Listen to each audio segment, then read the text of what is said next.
Hi folks, and welcome back. The 2023 end-of-year adventure didn't happen, due to some bad weather cancellations. And a couple of injuries. So instead, I thought I'd share some tips and tricks I've picked up for straight line planning, while I get myself back into adventuring shape. Obviously, the go-to preparation guide is still GeoWizard's 15 top tips video. You should definitely watch that first. But in this age of massive support crews, camper vans, and climbing ropes, it can be daunting to get involved for the first time. But I've now done my fair share of missions, so I thought I'd add a few more pieces of advice to help you avoid some common mistakes. In the meantime, I'll be building back my fitness for a return to adventures in 2024.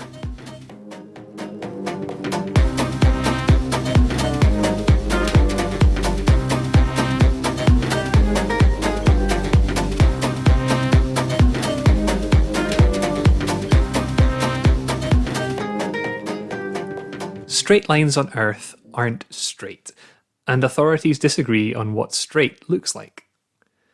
Here's the same straight line across Scotland according to Google Earth and Garmin. They differ by up to 75 metres in the middle. That's already a silver run gone if you choose the wrong one. What's up? It's complicated. There were several in-depth discussions about it on the GeoWizard Discord.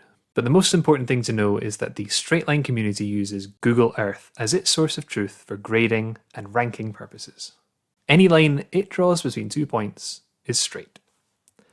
So how do you walk along Google's version of the line if you're using a Garmin device? Good question. The answer is interpolation. If we want to make sure our line goes through this point and not somewhere over here, just add another point there. Now instead of one very long line, we get two shorter ones. Remember, both systems agree on where points are, they just don't agree on the straight lines between those points. Keep doing this until you have lots of much shorter line segments. I tend to split mine into 1 kilometre chunks, which reduces the error for each one to only a couple of centimetres, which I can live with.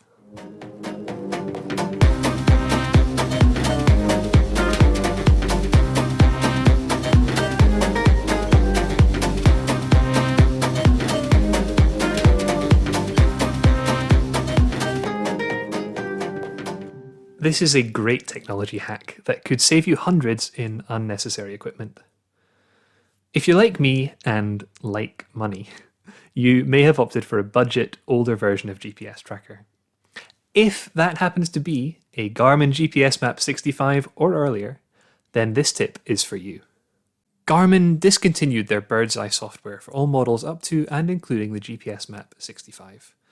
This is the software that lets you preload satellite imagery for a selected region and is incredibly useful for straight line missions, where you're often miles from any road or house or other useful map marking. But fear not, you can see where you're going without having to buy a new device. We can use Garmin's Custom Maps feature. Here's how it works. First, we need to get our images. You can use any source you like for this. I chose the Google Earth Pro desktop app since it has a convenient screenshotting feature built in. You'll want to uncheck all of the information options since we just need the bare satellite photo. You can also change the resolution of your image. I found that 1280 by 720 works pretty well, and if you go any higher, you risk the image files getting too large for Garmin to load. I found out the hard way that this can happen, so you don't have to. Then get snapping. I'm including my center and boundary lines in the screenshot for two good reasons. Firstly, it helps line them up later when you're putting them together into your custom map. And secondly, I once managed to delete my actual line data on the morning of a mission. And having the line also on my satellite imagery was a godsend. Every time you see the line on my Garmin in that video, it's actually from one of these screenshots. You'll notice that I'm also varying the size of the area I'm capturing. That's just because I don't need the higher definition when I'm over water or featureless grassland, and it saves time versus taking lots of smaller ones. Buildings, however, get the maximum HD treatment. This whole process took me about 20 minutes. Put on your favourite podcast or TV show in the background and it'll fly by. Next, we need to tell Garmin where to put our images on the map. They need some location data associated with them.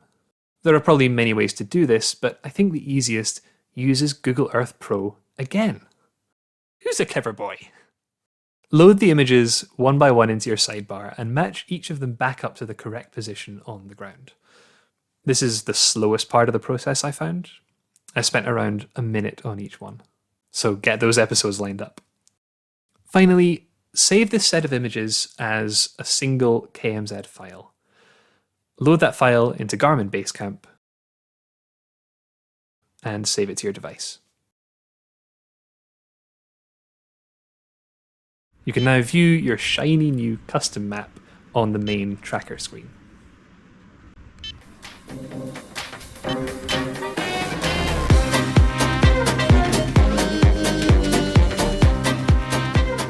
The real advantage of this method is that you can use any images you like. It doesn't have to be satellite photos. You can use this to highlight anything from key points along your line to the best routes around obstacles. You have full control over it, so have fun.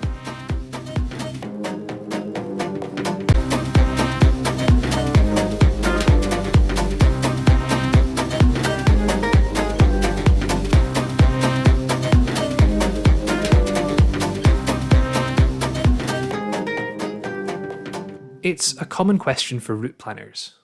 Can I climb that? Maybe you're looking at a steep slope and Google Earth tells you that it's 70%. How bad is that? What will it look like in real life? The internet can help. Okay, let's see here.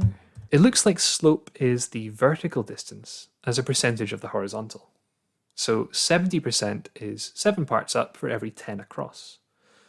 That's around 35 degrees, which is no steeper than the average staircase. That's fine.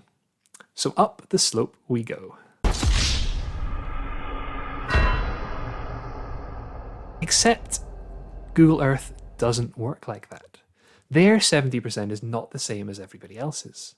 The usual rise over run says that a 100% slope is 1 up for every 1 along, like this. But Google reckons that 100% means vertical. This 70% slope from before actually looks like this.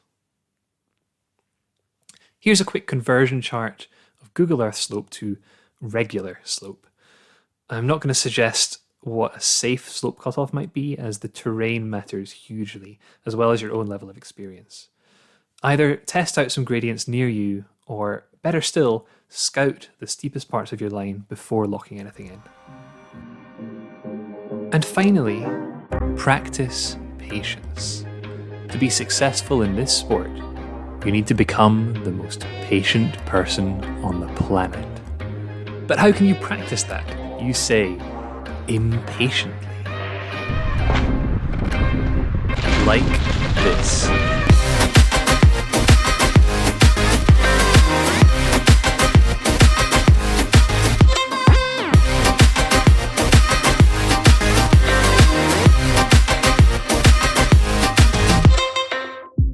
Sometimes it's not your day. You can plan all you like for the perfect alignment of availability, tides, crop rotation, but then it rains. Yeah, we've got here and the rain has started again. If you're crossing a park or a city, this might be okay, but throw in a couple of river crossings or steep hillsides and it might be time to call it off. Rather postpone and live. And there's no shame in waiting a little longer for the right time. We're not going to do it. Really sad. Too dangerous. Yeah. It's okay to postpone your routes to another day. You may feel like your trip has been wasted, so have a backup expedition ready.